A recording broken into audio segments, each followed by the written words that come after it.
Hello students, एक बार फिर से आपका हमारे YouTube channel PK English classes पर हार्दिक स्वागत है। आज के इस वीडियो में poem number 5 the snare James Stephens के द्वारा जो लिखी हुई है, इस पोएम के जितने भी इम्पोर्टेंट क्वेश्चन है उनके बारे में हम चर्चा करेंगे। इससे पिछले वीडियो में आपने द स्नेयर पोएम को पढ़ा, उसके एक्सप्लेनेशन को समझा, और आज की इस वीडियो में चलिए हम शुरू करते हैं। इस पोएम के जितने भी इम्पोर्टेंट क्वेश्चन है उनका अध्ययन करते हैं। नंबर 1 लिखा हुआ है नेम ऑफ द पोएम। तो इस पोएम का नाम है the snare. Name of the poet James Stephens. Difficult word. पिछली वीडियो में भी मैंने आपको जितने भी कठिन शब्दार्थ है उनका हिंदी अनुवाद बताया, और यहाँ जो डिफिकल्ट वर्ड है उसके सिनोनिम्स यहाँ दे रखे हैं, क्योंकि मैं आपसे कई बार चर्चा कर चुका हूँ कि पोइट्री वाले पोर्शन में जो स्टैंजा वाला क्वेश्चन आता है उसमें हमसे सिनोनिम्स पूछे जाते हैं। तो स्नेयर शब्द जो है, स्नेयर, उसके और अर्थ होते हैं। इसको हम नूज कह सकते हैं, सिंबल ऑफ कैप्टिविटी कह सकते हैं, सिंबल ऑफ कैप्टिविटी यानी गुलामी का प्रतीक, कन्फाइनमेंट यानी कैद, डिटेंशन का मतलब भी कैद होता है, या लॉस ऑफ फ्रीडम या स्वतंत्रता का खो जाना। ये सब चीज़ें स्नेयर की सिनोनिम्स हैं। एड का मतलब होता है हेल्प। फ्राइटन्ड एयर, इसका मतलब है फ्राइटफुल एटमॉस्फियर, अर्थात भयग्रस्त वातावरण। और अफ्रेड का मतलब होता है fearful. Point number 4 rhyme scheme of the poem. तो मैं इससे पिछली वीडियो में चर्चा कर चुका हूं कि इस पोएम में राइम स्कीम है।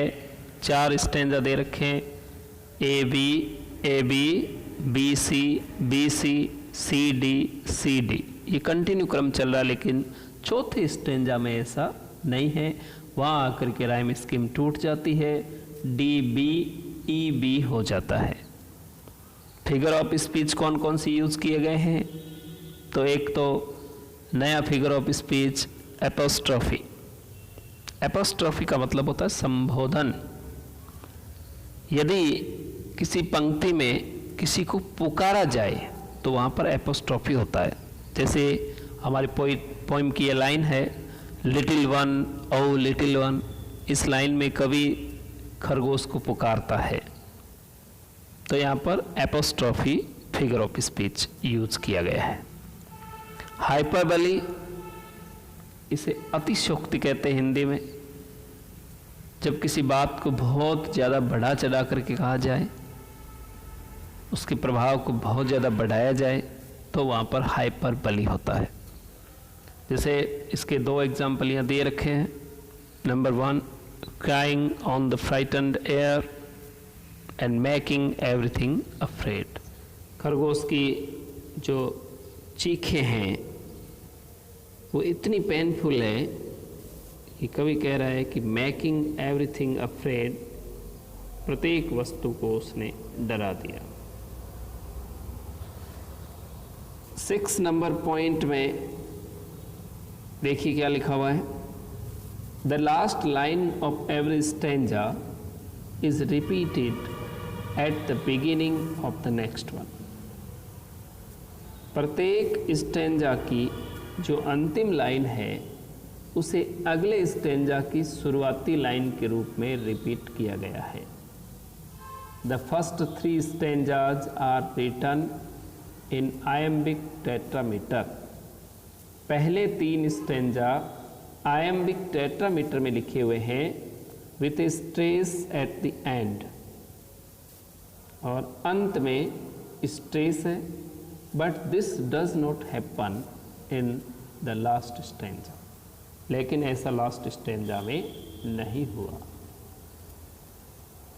Question number 7 What does the rabbit do to get help? छोटे छोटे क्वेश्चन हैं, ध्यान से समझना, उम्मीद है कि आपको जरूर समझ में आएंगे। What does the rabbit do to get help? खरगोश क्या करता है to get help, सहायता पाने के लिए? आंसर है the rabbit cries now and again to get help.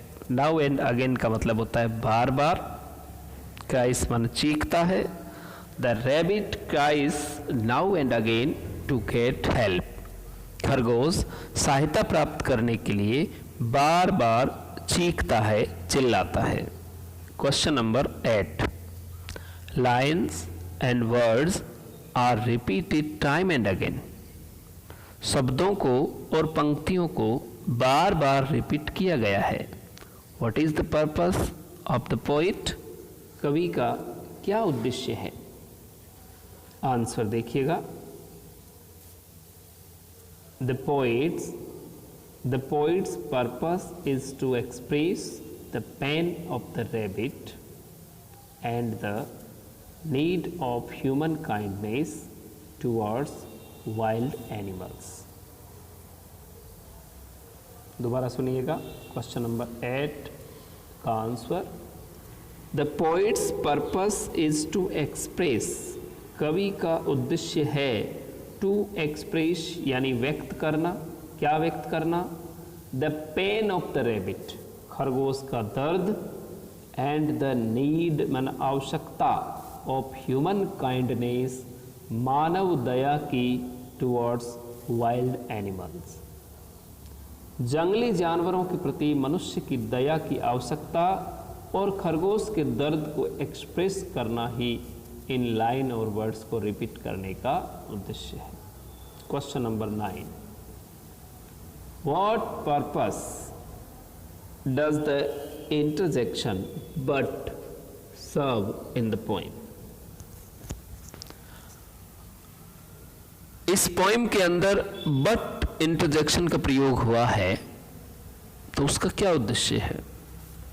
But conjunction है। The conjunction but expresses the poet's desire to help the rabbit and he is unable to locate the rabbit.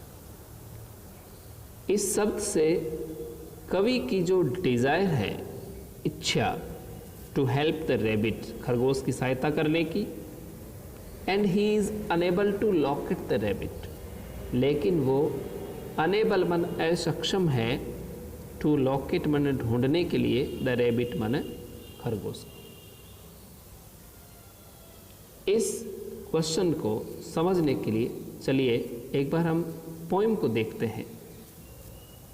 जैसा कि आपको screen पर the snare poem दिखाई दे रही है, इसमें लिखा है, पहले स्टैंजा की लास्ट लाइन देखिएगा, but I cannot tell from where, but I cannot tell from where. पूरा स्टैंजा दोबारा सुनिएगा। I hear a sudden cry of pain, मुझे अचानक एक दर्द की चीख सुनाई देती है। There is a rabbit in a snare, और आवाज से उसने रिकॉग्नाइज कर लिया कवि ने कि कोई इस जाल में रैबिट फंसा हुआ है। Now I hear the cry again, तभी कवि को वो आवाज दोबारा सुनाई देती है। लेकिन यहाँ पर जो बट दिखा हुआ है ना, वो बट कवि की विवशता को प्रकट करता है। कवि की इच्छा है कि वो खरगोश की सहायता करे, लेकिन कवि ही can not tell from where, कि वो आवाज कहाँ से आ रही है ये बात कवि बता नहीं सकता। तो यहाँ पर जो बट कंजक्शन का प्रयोग किया गया है, उससे ये चीज़ सिद्ध होती है कि कवि खरगोश की सहायता तो करना चाहता है, लेकिन वो उसे ढूंढ नहीं सकता। Question number 10, explain the phrase frightened air. Frightened air जो फ्रेज है उसको एक्सप्लेन कीजिए। मैंने आपको इसका सिनोनिम बताया था कि फ्राइटन्ड एयर का मतलब होता है फ्राइटफुल एटमॉस्फियर, यानी भयग्रस्त वातावरण।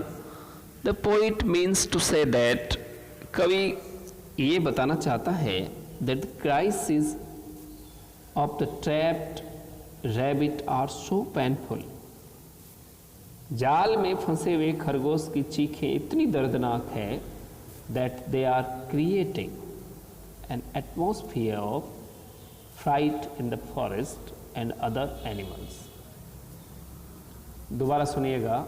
The poet means to say that, कवि के कहने का मतलब है that the crisis of the trapped rabbit, जाल में फंसे हुए खरगोश की चीखें इतनी आर सो पेनफुल, इतनी दर्दनाक है दैट की दे आर क्रिएटिंग, वे निर्माण कर रही है एन एटमॉस्फियर मन, एक वातावरण का, ऑफ फ्राइट मन भय, इन द फॉरेस्ट मन जंगल में, एंड अदर एनिमल्स और दूसरे जानवरों में।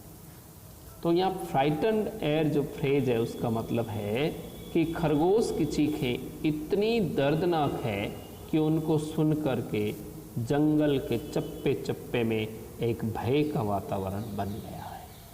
Question number 11, Why is the poet searching for the rabbit? Very important question of this poem. Why is the poet searching for the rabbit? कवि खरगोश को क्यों ढूंढ रहा है? The poet is searching for the rabbit because he wants to help the rabbit in the snare. क्योंकि वह जाल में फंसे हुए खरगोश की सहायता करना चाहता है। Very simple answer. Question number 12, who is afraid and why? कौन डरा हुआ है और क्यों? ए रैबिट इज अफ्रेड, खरगोश डरा हुआ है, because he is trapped in a snare, क्योंकि वो किस में फंसा हुआ है? जाल में। Question number 13, what provides unity to the poem? इस पोएम को प्रोवाइड मन होता है प्रदान करना, यूनिटी मन एकता। इस कविता को किसने एकता प्रदान की है? The last line of every stanza, प्रत्येक स्टेंजा की अंतिम लाइन ने provides unity to the poem. इस कविता को क्या दी है? यूनिटी प्रदान की है। कैसे? क्योंकि it becomes the first line of the following stanza. प्रत्येक स्टेंजा की जो लास्ट लाइन है, इट बिकम्स, वो बन जाती है, the first line of the following stanza, वो अगले स्टेंजा की पहली लाइन बन जाती है, जिससे ये पूरी की पूरी पोइम एक यूनिटी में नज़र आती है, एक सूत्र में बंधी हुई नज़र आती है। Question number 14, what is the theme of the poem? इस पोइम की थीम क्या है? The theme of the poem is the protection and freedom for wild animals. मैं क्वेश्चन नंबर 14 पढ़ रहा हूँ, स्क्रीन पे आप देख पा रहे हैं। The theme of the poem is the protection, protection मन सुरक्षा, and freedom for wild animals. इस कविता की थीम है जंगली जानवरों की स्वतंत्रता और उनकी सुरक्षा। द पोइट इज अनईजी, कवि अनईजी है। क्यों? अनईजी मीन्स बेचैन है। Bye hearing the painful cry of the rabbit, कवि खरगोश की दर्दनाक चीख को सुनकर अनईजी है, बेचैन है। The poet searches him everywhere, कवि उसे प्रत्येक जगह तलाश करता है, but he is unable to locate him, लेकिन वो उसको ढूंढने में असक्षम है। अनेबल मन असक्षम और लोकेट मन ढूंढना। The poet wants to free him, कवि उसे स्वतंत्र करना चाहता है, but he does not find the place, लेकिन वह उस स्थान को नहीं ढूंढता where the crisis are coming from, जहाँ से आवाज़ें चीखें आ रही है। Question number 15, describe the universal appeal of the poem. इस कविता की जो वैश्विक अपील है, यूनिवर्सल जो अपील की गई है, उसके बारे में डिस्क्राइब कीजिए, वर्णन कीजिए। Answer, the universal appeal of the poem is that इस कविता की यूनिवर्सल अपील जो है वो ये है that we should protect the wild animals. पहली अपील तो ये की गई, we should protect the wild animals, हमें जंगली जानवरों की रक्षा करनी चाहिए। We should be kind and sensitive towards the wild animal, हमें जंगली जानवरों के प्रति सेंसिटिव बनना चाहिए, काइंड बनना चाहिए। काइंड माने दयालु, सेंसिटिव माने संवेदनशील। We should not set any snare for the wild animals, हमें जंगली जानवरों के लिए कोई जाल नहीं बिछाना चाहिए। The poet wants to give the message that, कवि ये मैसेज देना चाहता है दैट कि एवरी लिविंग बीइंग, प्रत्येक प्राणी को हैज़ द राइट, ये अधिकार है टू लिव फ्रीली, स्वतंत्रता पूर्वक रहने का। Question number 16, what attitude does the poet have towards the rabbit's plight? What attitude, कैसा दृष्टिकोण है द पोइट मन कवि का towards the rabbit's plight? Plight means होती है याचना, खरगोश की याचना के प्रति कवि का दृष्टिकोण कैसा है? The attitude of the poet towards the rabbit's plight, खरगोश की याचना के प्रति कवि का attitude is of great sympathy, बहुत ज़्यादा संवेदनशीलता का है, सहानुभूति का है। सिंपैथी मीन्स सहानुभूति। He wants to help him, वह उसकी सहायता करना चाहता है, but he is unable to locate him, लेकिन वो उसे ढूंढने में असमर्थ है। Last question of this poem, 70 number question, comment on the line little one O little one. Little one O little one जो लाइन है उस पर कमेंट कीजिए, टिप्पणी कीजिए। दिस लाइन सजेस्ट दैट, ये लाइन सजेस्ट करती है कि the poet considers the rabbit as a tiny child, कि कवि ने खरगोश को कंसिडर मन समझा है, क्या समझा है?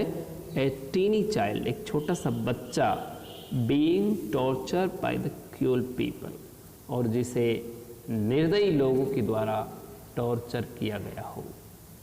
तो प्रिय विद्यार्थियों, आपने इस वीडियो में 12th क्लास की द स्नेह पोएम के इम्पोर्टेंट क्वेश्चन के बारे में जाना, समझा। उम्मीद है कि आपको ये वीडियो पसंद आया होगा।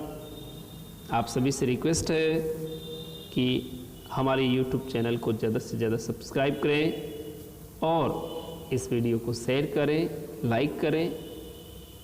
मिलते हैं अगले वीडियो में, तब तक के लिए नमस्कार।